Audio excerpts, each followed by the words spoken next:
The way Peter Marks and other people at the FDA treated Mm. people like Breanne Dressen is just vile. I couldn't turn my back on the vaccine injured, on the injection injured. Nobody else was advocating for them. And I had worked too closely with these individuals, heard their stories, seeing how they were being gaslit, how Facebook was disbanding their chat groups so they didn't even have the support of each other. I mean, it was evil. It's still evil what's being done to the vaccine injured. They can't destroy me.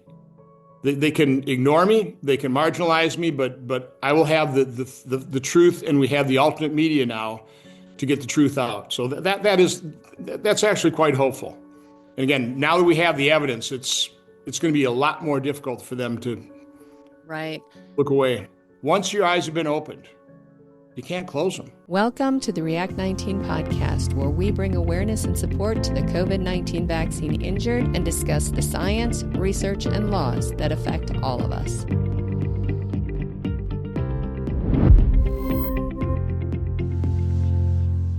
Hi, everyone. Thanks for joining us again today. I'm Ann Forty, the host of the React19 Podcast, and today we have the honor of welcoming Senator Ron Johnson as our guest.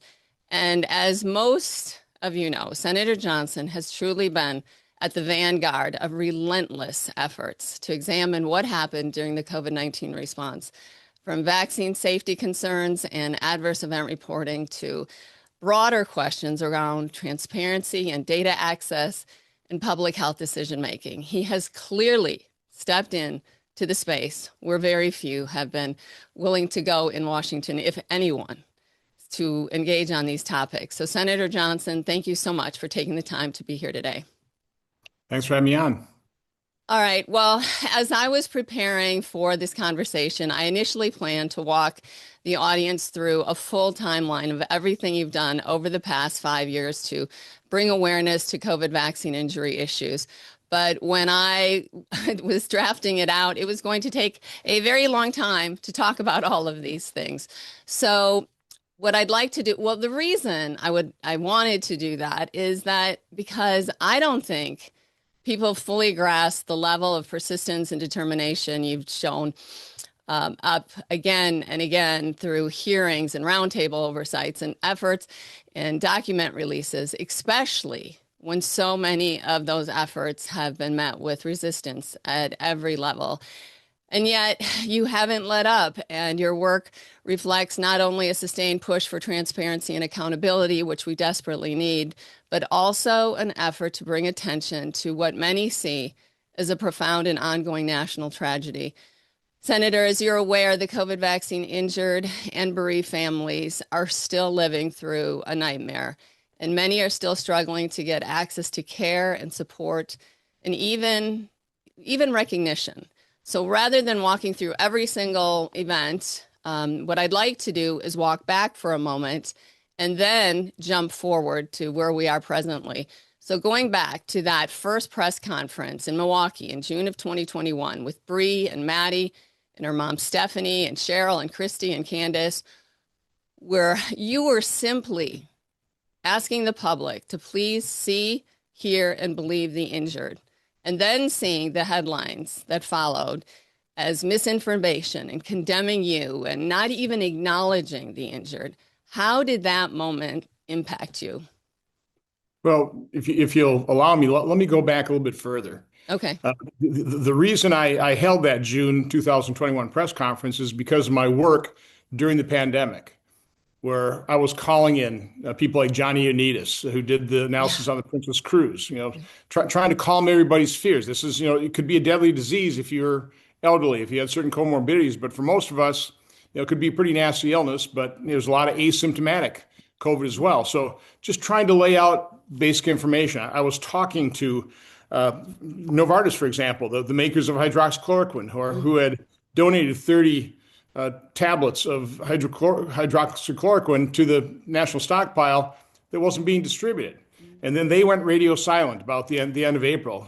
They were going to do all these trials they were excited about, and then that's it. And then, of course, people started talking about the Zelenko protocol. And, Pierre Corey had actually testified in our May hearing on corticosteroids, and he was vilified for that until they did a study that actually said, yeah, corticosteroids can be effective. That press conference, I believe, saved my life, but continue on.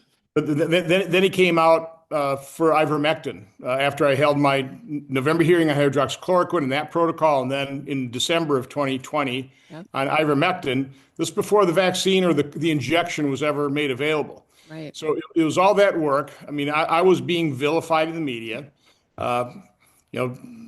falsely accused of saying things I didn't say. But it's because of that effort. Ken Records, whose wife Cheryl was injection injured, contacted me. I found out later reading Brianne Dressen's book that the group was appalled. The only member of Congress who would listen to him, give him a platform, was me. I mean, the media had done such a great job vilifying me and marginalizing me and ridiculing me, calling me a madman, all those types of things that, but that is how desperate the COVID injection injured people were. They had to cling to somebody that they probably thought was a whack job, quite honestly. So we when Ken called me up, I'm not his senator. He's actually from Oregon, and although he played for the Green Bay Packers, but he contacted me and asked if there's anything I could do. And said, well, Ken, I can give you a platform. Understand, if you take this step, you go public here, you'll get the same treatment I've been getting for the last year. So, steel yourself, brace yourself for that eventuality. So we held that press conference in Milwaukee. We had a pretty good turnout by media. Probably had about a dozen TV cameras there. And, Bree and Maddie and, Cheryl and others told their story. I don't know how any normal human being wouldn't listen to those stories and immediately have compassion. Right. And have all kinds of follow-up questions. Tell us a little bit more about your experience, because I only gave them 5 minutes each, and so there's a lot more stories to tell. But instead, the media started immediately attacking Ken Rutgers. Oh, you just want to make money off a lawsuit? And it went really downhill from there. And so, fast forward, that was in June of 2021. I had to make a decision whether or not I was going to run for office. I told Wisconsin, second and final term, I was sick of this place. I wanted to move on with my life.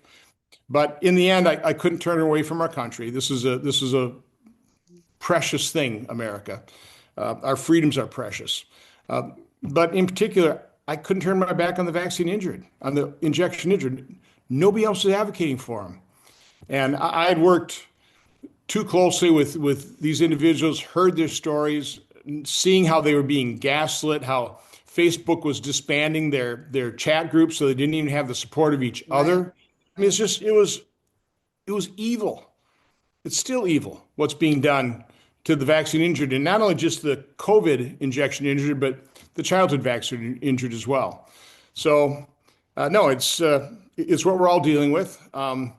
Here you are, 4 years later, and conditions have not improved that much, quite honestly.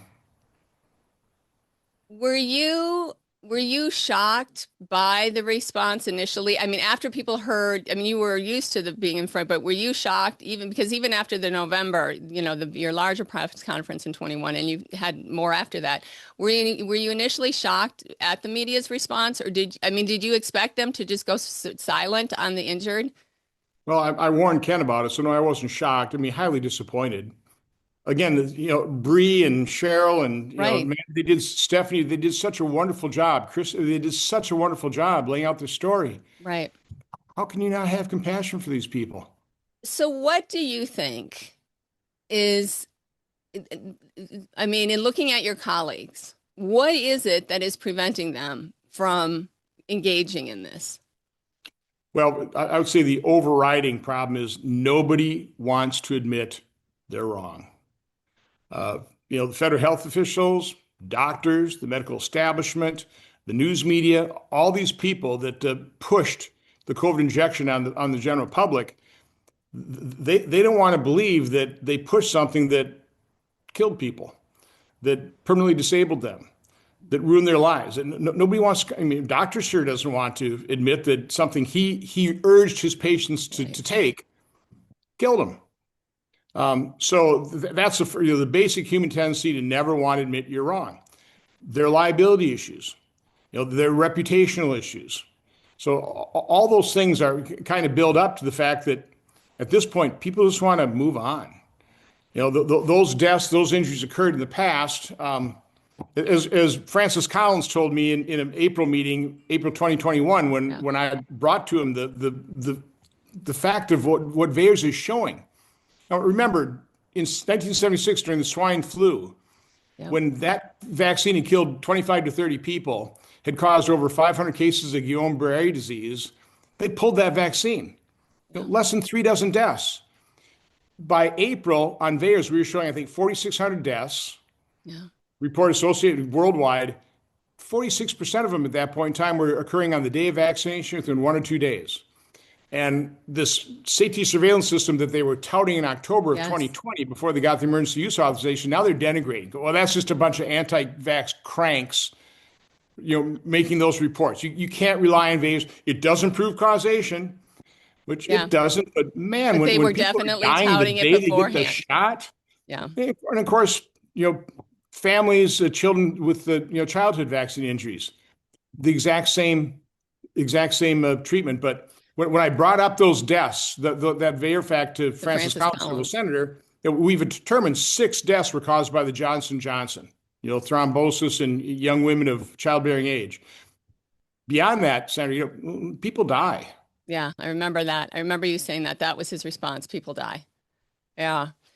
So what was your view of vaccines before COVID? Was it anything you ever even thought about? I got them all. My kids, fortunately, my kids are old enough that they didn't get 80 doses, but even my kids, I got a flu shot every year. I got the shingles vaccine, which I shouldn't have gotten. My wife got it and still got shingles, pretty severe case of shingles. Wow. I understand the appeal of vaccines is strong. Really, honestly, you just get a shot that doesn't really cause a reaction, maybe a little, tetanus at the injection site, and you will not get this deadly disease. So great, sign me up. Right. So we all sign up. But I also had to point out, the other reason that drives this is, the title of Aaron Seery's latest book, Vaccines, Amen. So bet it literally is an article of faith. And again, I understand the appeal, why people, 100%. But look at the facts. Look at how these things have never been tested against a true placebo, that the trials have run for days. They followed, these people injected for vaccine injuries for days, not years, days. Exactly. And they test a couple hundred kids. These studies, these rigorous studies that prove that vaccines are safe and effective, they're so grossly underpowered. Again, I just think, I've read Dissolving Illusions, Turtles All the Way Down, Peter McCulloch's book, Vaccines, Mythology, Ideology, Reality. Kind of seminal work here that kind of ties it all together, lays out just facts. Because Aaron Seery, like me, is not a doctor, not a medical researcher. He's a lawyer. He has to deal in facts. He has to back up his statements with facts. Exactly. He lays out a book with facts, and if people read that, they will have a completely different view. Their eyes will be opened, and they will start questioning all kinds of things. They will know how they've been lied to for decades. So I bought the lies. I bought into the appeal of vaccines. No more. If every one of your colleagues was given that book to read, do you think they'd read it? No. No. Oh, no. Man, again, people don't want to expose themselves to the alternate viewpoint. They don't want to be proven wrong. They don't want their eyes open up. They're happy. Okay, that's history. COVID's history. Good thing we had that vaccine, got us out of the pandemic. I have to mention something, and I can do it easier with chart, but it's easy with the numbers. Okay, in one of my hearings, which have basically been ignored, the hearing of the vaccine, voice of the vaccine injured, my ranking member literally went out, had a press conference, said, "I hope people don't watch this. It's not credible. It's not worthy of being viewed." Okay, but in one of my hearings last year, my ranking member trotted out this Commonwealth Fund study that claims that the COVID injection saved 3 million lives. Okay, now just bear with me here. Yep. Just simple math. This is some mathematical model that came up with 3 million lives saved. Let me show you how absurd that is. 2019, the year before the pandemic, 2.8 million people died. And if you track that for year after year, death rates are increasing by about 1% compound annual growth rate because our population's getting Right. larger and it's aging. Okay, so number, but again, you start maybe over 10 years, 2.7, 2.7. I mean, it's just slowly ramping up, right? So 2019 is about 2.8 million deaths. The year of the pandemic, 2020, no vaccines, that jumped to 3.4 million. So something was going on there, an increase of a little more than 500,000 people died in the US. 2021, now we have the emergency use authorization. We have an injection. We have a vaccine. It's going to end the pandemic, right? No, 3.5 million people died. In 2022, 3.3 million people died. We're still not down to the normalized average. We finally achieved that in about 2024, where about 3 million people died, okay? So obviously something was happening in 2020, Right. 2021, 2022. Again, if the vaccine actually worked, you would expect deaths in Right. 2021 to decline because the people who are really vulnerable to COVID, they already died. So we Right. were a healthier population at that Right. point in time. But to claim that the vaccine saved 3 million lives, 3.2 million lives, you'd have to assume we were going to go from 1.8 or 2.8 to 3.4 to 5 million deaths in 2021 and 2022. Right. There's no way. There's Right. no way. So that is a complete fabrication. Right. But people use it. I mean, that's that vaccines amen. It's like you come up with somebody, oh, yeah, the vaccine, all those injuries, which they're not even acknowledging, but let's say those rare and mild injuries, Right. it was well worth the cost because it saved 3 million lives. No, it didn't. You go from 3.5, vaccine comes out and go to 3.4 to 3.5 million. And then it starts coming down in 2022 when the pandemic really is over, but we're still having excess deaths. Right. Could that be because of the vaccine? Again, we can't even ask the question. Nobody's going to do research on that. I mean, no research will be funded because nobody wants to admit they're wrong. You have called this, I think it was a grotesque cover up. And I think people need to understand that, and I think I say this in probably every interview that I did, that if people understood that in January of 2021, at the beginning of the rollout, the NIH was already aware of thousands of vaccine injuries. Bree was being flown out. Other injured were being flown out to the NIH. They said, "Oh, don't worry. Yes, we'll help you and we'll let the public know." And instead, they ghosted them. I mean, it's like, okay, yes, you have this. This is caused, but they never let the public know. They never helped the injured. There was never any way that they proposed doing that. And then everything, obviously, that you've seen with, through the DoD and, data being just disappearing. And I don't, I think it was Robert Malone that recently said, there's so much dysfunction, you can't fix this. Do you believe that's true, that we can't fix this, that it's incapable of having something good come out of this? Well, I always have hope. I mean, I wouldn't be doing this if I didn't have hope that we Yes. can expose it so it does get fixed. But the way Peter Marks and other people, the FDA, treated people Mm. like Breanne Dressen is just vile. I mean, It it's just is. evil. I mean, they brought him in and said, okay, no, you can't tell anybody this. You pretty much put a gag order on him. You can't tell people we're exploring this or we're treating you. And, Bree's going, I'm going to lose my access to something that seems to be kind of working. Okay, so Yeah. so they silenced her that way. Yeah. They led her down a primrose path. They never published the results. They never let anybody else know. They accomplished their objective. What you're referring to when I said a grotesque cover-up, this is now what we've uncovered because of Secretary Kennedy's commitment to radical transparency. Now, he's not getting a whole lot of support within the agencies. I mean, they're not really complying, but he finally got frustrated enough with the lack of response to our specific request for information. He said, turn over the documents. We got a data dump of somewhere between 8 and 11 million documents. Mhm. In that information, we've very quickly found out that they've admitted there was a safety signal for myocarditis in Right. young boys, and they hid it. They downplayed it. Okay, fast forward. Again, it's hard to sift through 11 million pages. So now my staff has uncovered the fact that they also had week after week after week toward the tail end of 2022 and into 2023, they were seeing a safety signal for the bivalent booster for ischemic stroke for people over 65. Okay, it was okay, and of course they didn't alert people. They downplayed it, said moderate signal versus slight signal. So here's another evidence of they had a safety signal. They're saying they don't see these things, but they had one and they hit it. The more important, and we wrote a big long, Yep. 13-page oversight letter, 2,500 documents proving that. What's being missed in that oversight letter is the more shocking revelation, and that's that the FDA understood the issue of masking. Okay.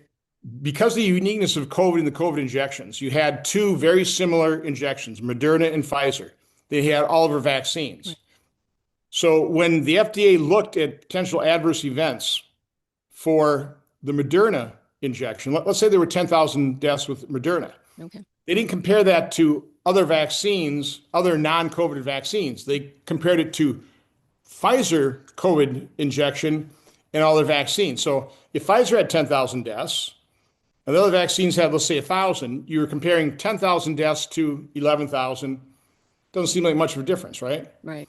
So they compare Pfizer to Moderna and all their vaccines. The same thing. You get 10,000 deaths in Pfizer versus 11. We're not seeing safety. That's called masking. Mm-hmm.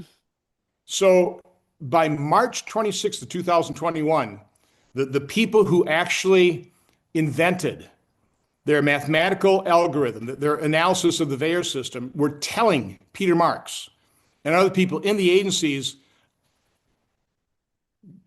our system that we invented is masking these adverse events. Just the nature of having two similar injections at the same time, it's being masked. Then they said, so we have evidence because we've got a new system that we need to use. We've got a different algorithm that unmasks this. Using that algorithm, we have 49 examples of extreme masking and 25 safety signals, including sudden death, sudden cardiac death, Bell's palsy. Okay, they knew this. Peter Marks was made aware of this in March of 2021, and instead of giving him an award and hopping right on and go, holy yeah, let's change our system. So, no, she said she was referred to as a pest. She was shut down. She was ordered to cease and desist. So they knew it. They wouldn't. We don't want just do what we tell you to do. We're going to analyze the data the way we analyze it. You work in a different division. Your input is not welcome here. You're becoming a distraction. These are just kind of the pull quotes from the documents we have now. So now we have evidence of a purposeful cover-up.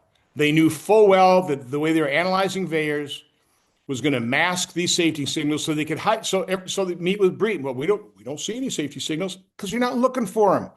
You are purposely masking the safety signals. And by the way, I didn't need a sophisticated mathematical model. You could just chart the deaths caused by vaccines since the start of the Veyer system, and it was just a flat line at the very bottom of the chart that you have to expand the metric on it to accommodate the thousands of deaths with COVID. I mean, it's all of a sudden out of nowhere, deaths reported to Veyers because of a vaccine, the injection, just skyrocket. I know. And again, the Veyers themselves were saying that early on, 46%, long term now, we're almost up to 39,000 deaths worldwide reported to Veyers. 24% of those deaths occur on the day of vaccination or within 2 days. Now, again, I know Veyers doesn't prove causation, but that's a correlation that they purposefully ignored by using what they were warned was an algorithm, a mathematical model that they knew was going to mask the signals that they didn't want to see. Right. That's what happened. And we're going to have a report. We're going to have a hearing on this next week. Oh, the report great. Will come out, and you'll see all the gory details of this, just grotesque cover-up. And I think it's also important to mention, and this, of course, is that Veyers doesn't even record what is it, as little as 1%. I mean, you might have had a few more, during COVID. And I've interviewed people who've lost their child and they never filed a VAERS report. So obviously there's even more deaths than what's in there. By the way, just so that 1% came from a study commissioned by the CDC Right. to improve the surveillance system. It's called the Pilgrim Study. And they commissioned Harvard to do it to figure out how can we improve this system. When they got the results, they never acted on them. They were happy to leave VAERS as inadequate as it is.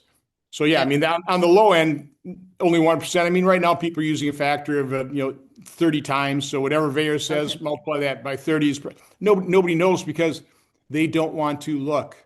They don't want to know. That's the problem. They don't want to know. Well, and we also know, I don't know if you're familiar with Deb Conrad's case. She was a very respected PA, and she was recording all the VAERS deaths, the VAERS reports in her hospital. And basically, her hospital fired her for recording those deaths. She's got a court case now. It's in discovery. It's continuing on because they're trying to prove fraud. This is through Warner Mendenhall.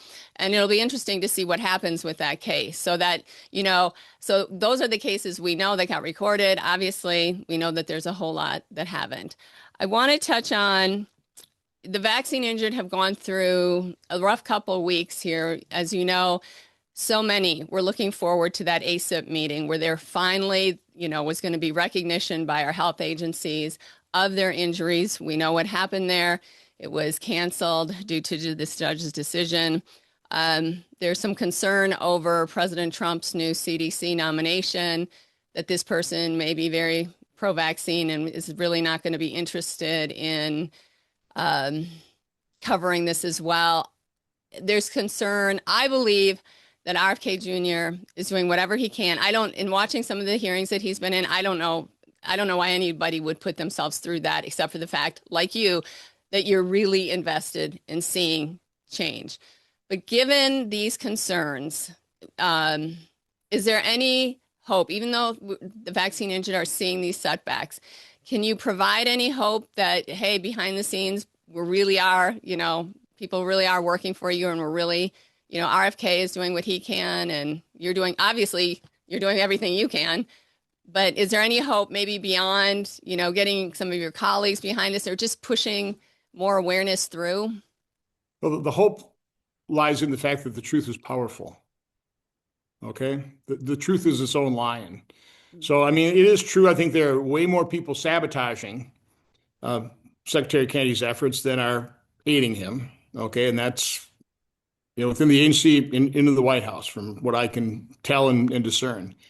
But again, the good news is I don't think Bobby Kennedy is going to back down. I mean, I think he's working for the President of the United States, and he needs to focus on what the President of the United States tells him to focus on and what not to focus on. I'm not working for the President of the United States. And so because of Bobby Kennedy's radical transparency, I have the documents. I have the evidence. I mean, I pretty well knew what was going on. Brianne Dressen knew what was going on. Now we have proof. We have hard proof. We have documents. We will have a report. Now, I don't doubt that when we hold this hearing, it will be ignored by the media, by the legacy media. Now, again, they tried to destroy me. They tried to make sure I could never get reelected. They failed. I think maybe one of the reasons I won a very narrow victory in a purple, if not blue state, is because I think there were enough Democrats, independents who appreciated the fact that I was just trying to tell them the truth and expose the truth, that they gave me their support. So again, I've weathered that storm. I've got this chairmanship for at least the 2 years of this Congress, hopefully beyond. Hopefully we retain the majority in the Senate. And I retain the chairmanship because it takes time to do these investigations.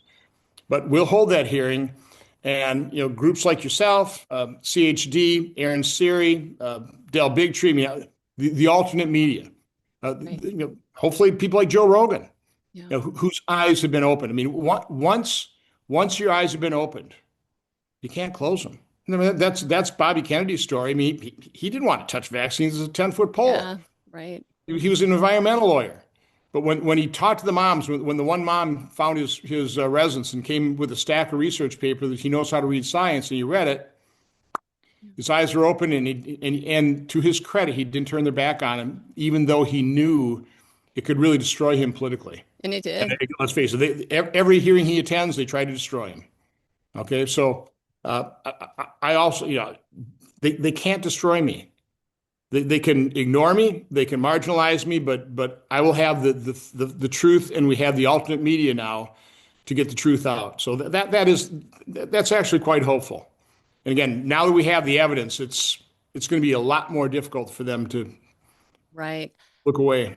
And I really hope, I mean, there's been the talk that apparently the president doesn't want people talking about vaccines much before the midterms and this and that. Although I think personally that's a mistake because I think the medical freedom movement is large enough that just being able to have you and Kennedy in the positions that you are for 2 more years is worth getting out the vote. And that if people just would realize, hey, you don't want to lose this. You don't want to lose, Ron Johnson losing his position. You don't want to lose Kennedy losing his authority. And so I hope people will remember your work and the work of others who are trying to move all of this forward. I want to bring up. I can say that the MAHA movement in terms of food is completely nonpartisan and wildly popular. Yeah. And again, if that helps in the midterms, concentrate on that, I have no problem with that. I've seen mixed polling when it comes to vaccines, where if a Republican candidate in a close election comes out and can be portrayed as anti-vax, all of a sudden they're down 20 points. I've seen that poll, but I've also seen polls. Rasmussen, 25% of Americans believe they know somebody who got killed by the COVID injection. Close to 50% of Americans don't trust vaccines anymore. I mean, that would be a sea change because, again, vaccines on men is a very powerful reality, quite honestly. So I don't know where the polls are on this. I don't have a problem for Bobby Kennedy to really focus on what is completely nonpartisan, highly supported by the American population. Fight those battles between now and then. I'm happy to take up the banner on the COVID injection and childhood vaccines and try and work with people like Aaron Siri and Del Bigtree and others to get that truth exposed. What do you think is the possibility? I think it's on the repealing the PrEP Act. What do you think is the possibility of that? I don't know that people truly understand their loss of civil liberties with the PrEP Act. Do you think that that's even a possibility that kind of legislation could move through, or do you just think probably not? Well, again, you see how members of Congress, the Senate, House, treat Bobby Kennedy. And it's not always just Democrats, okay? So yeah. In order to pass anything, we need Democrat support, which we wouldn't get, and we would need every Republican, which we may not get either. So, I mean, legislative fixes at this point in time, probably not on the near horizon. That's why, we need to still provide the foundation to create the public groundswell to change some of these things. Yeah. But it is building. I mean, the fact that Pfizer had to cancel their trial on a bivalent booster, it just couldn't get people to sign up. I mean, those Rasmussen polls where it's not just because of a few people, exposing the truth. I mean, people saw it with the COVID injection with their own eyes. Right. Either they were vaccine injured. A lot of them got over it, but some of them near death and they recovered. Blood pressure skyrocketed. I mean, there's a host of, and people experienced themselves. They saw people get injured. They saw people die. So this is firsthand experience. Yeah, I don't know that I know very many people who don't know somebody who's had something happen that, corresponds with the COVID vaccine injury. And there's so many people who probably are walking around with injuries, but their doctors aren't acknowledging it either out of, naivety or, willful blindness. And that's unfortunate. I'd like to talk about a personal story of just someone I work with, just so that the people can understand where we're still at. So React19, as you know, the CICP program, which was supposed to fund for vaccine injuries, has been a dismal failure, 97% rejection rate. React19 has come up, and I don't know that people know that, you're probably responsible for React19's existence, and that it is at your November 2021 event that Bree and Joel met and realized government's not going to do anything for us, so we better start something ourselves. So thank you for your fruit there.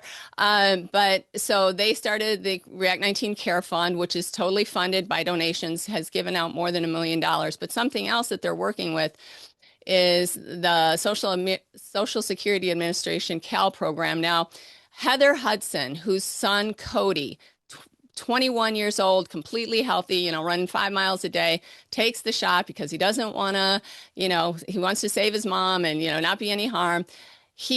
It's so horrific. He's got this horrific blood disorder. It is the most documented case, I think, for vaccine injury.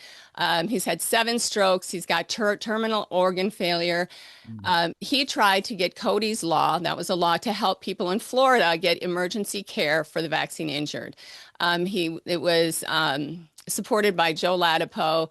Anyway, while they're working on that, then they work with React 19 as well to try to put together the list of the 10 most serious vaccine injuries and submit it to the Social Security Administration for the CAL program. That's the compassionate allowance where people can get immediate help. They submit 10. Within 48 hours, they're all denied with a standard letter. Then React 19 does a FOIA request saying, we'd like to just know how you came to this conclusion to deny all these. That request was denied.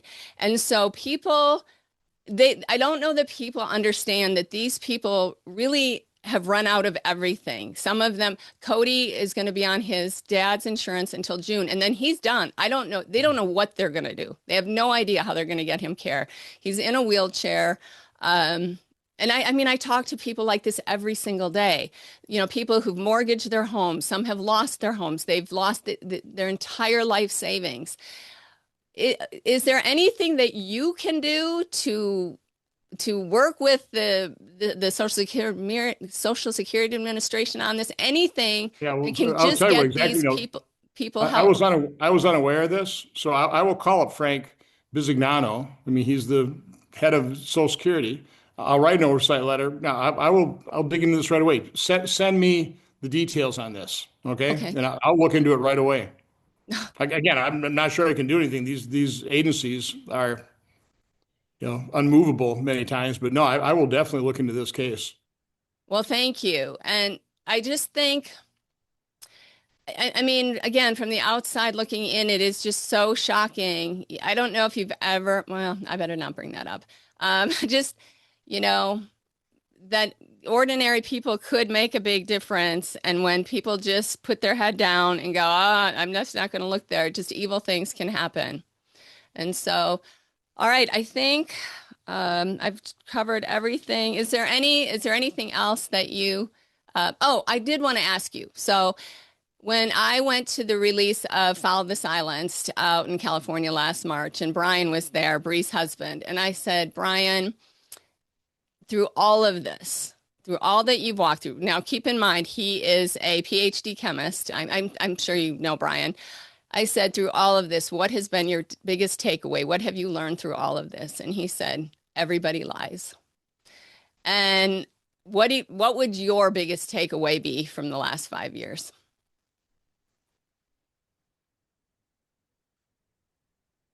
First of all, I don't necessarily subscribe to everybody lies. I know big government cannot be trusted. Again,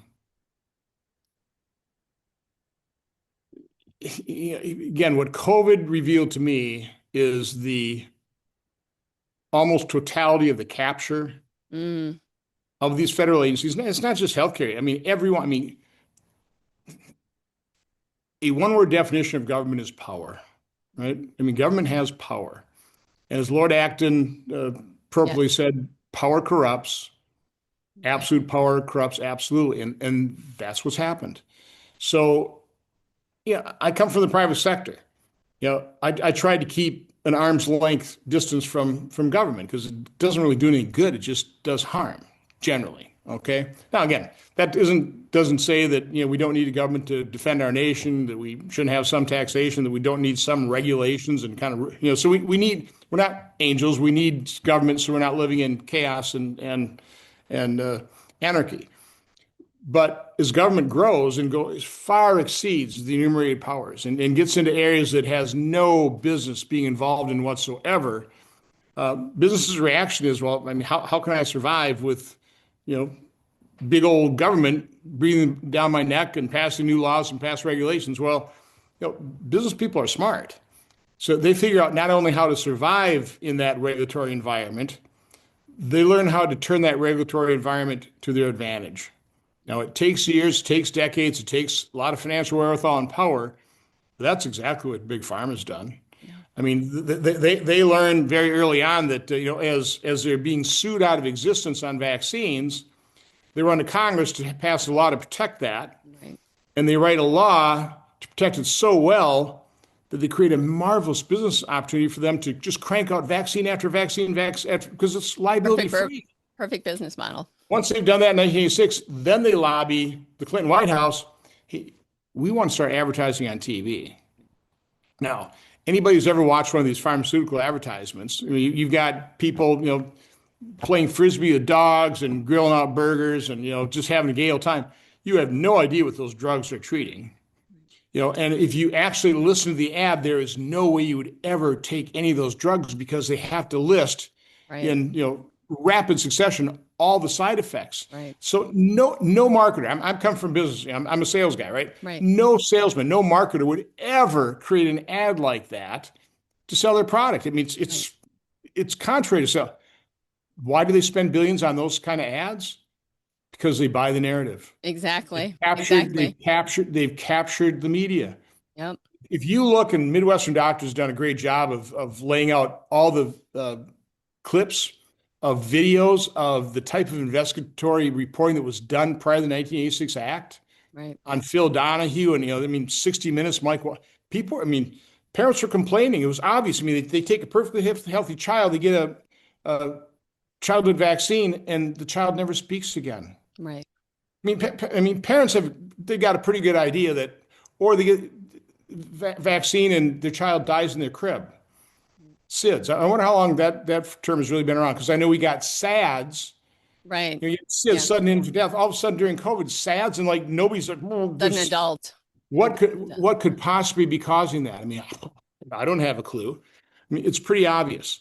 So again, it was pretty obvious to the parents of these vaccine injured kids what had caused their severe autism or severe illness, or sudden death of their infant.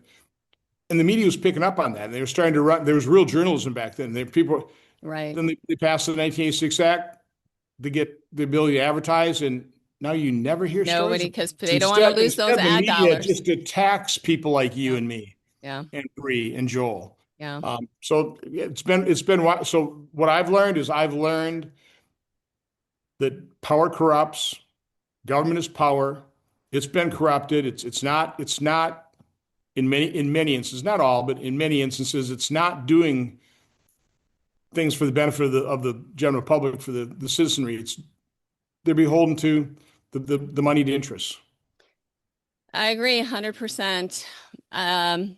Last question. In the years ahead, when the history books are being written and your grandkids and my grandkids are reading that history, what do you hope your legacy will read as? Oh, I really don't think about my legacy. I'm hoping what we'll find out is we have become far more intelligent about the human body, the marvel that is our God-given immune system, the marvel that is the health of our mitochondria that turns the energy stored up in plants and animals. You know, the food we eat efficiently utilizes that, turns that energy into the energy that helps maintain and heal our body. We should know. I've said this in the events. You know, what mankind has learned over the millennia is just astonishing. Yeah. I mean, we have learned so much, but I would argue what we don't know vastly exceeds what we do. And I would like everybody to take that modesty, that humility into this research. But I have to believe, you know, because of the capture of these agencies, because of the corruption of science, I think we should know so much more about nutrition, about, you know, what we should be testing on blood tests, in terms of what we really need to monitor. We should know so much more about the human body than what we know. We've been prevented from knowing that because science has been corrupted. It's all been geared toward here's a pill. Medication. Yeah, again, isn't that easy? It's like, oh, I don't have to actually worry about what I eat. I can eat all the junk food I want. I can sit on the couch, not exercise, not take care of myself. And there'll be a pill. There'll be an injection that solves it. Sorry, that doesn't Right. work. It's extremely harmful. So, I would like society to shift its thinking into, okay, what can we do to maintain health? What are the things that we're doing and not doing that are detrimental to our health? And that's what I would like, just that kind of knowledge to be pretty widespread and have a far healthier world than we have today. So the changing the narrative of what real health looks like. And I think, Yeah. yeah. So I have to say, I just thank you so much for engaging in this conversation, and not only your willingness to engage here, but that you are willing to step into areas that really very few have been willing to do so. And because of that, I'd like to finish with a quote. This is from President Theodore Roosevelt's speech from 1910. He was talking about the importance of civil responsibility, of civic duty. What are our responsibilities? And he's talking about the need for moral courage and to elevate virtue through actions. And so I'm just going to read part of that. Part of that quote from his speech. It is not the critic who counts, not the man who points out how the strong man stumbles. The credit belongs to the man who's actually in the arena, whose face is marred by dust and sweat and blood, who strives valiantly, who actually strives to do the deeds, who spends himself in a worthy cause. Senator Johnson, thank you for valiantly fighting for the vaccine injured. Well, I appreciate those kind of sentiments and appreciate all you and Bree and Joel and all you folks do at React 19.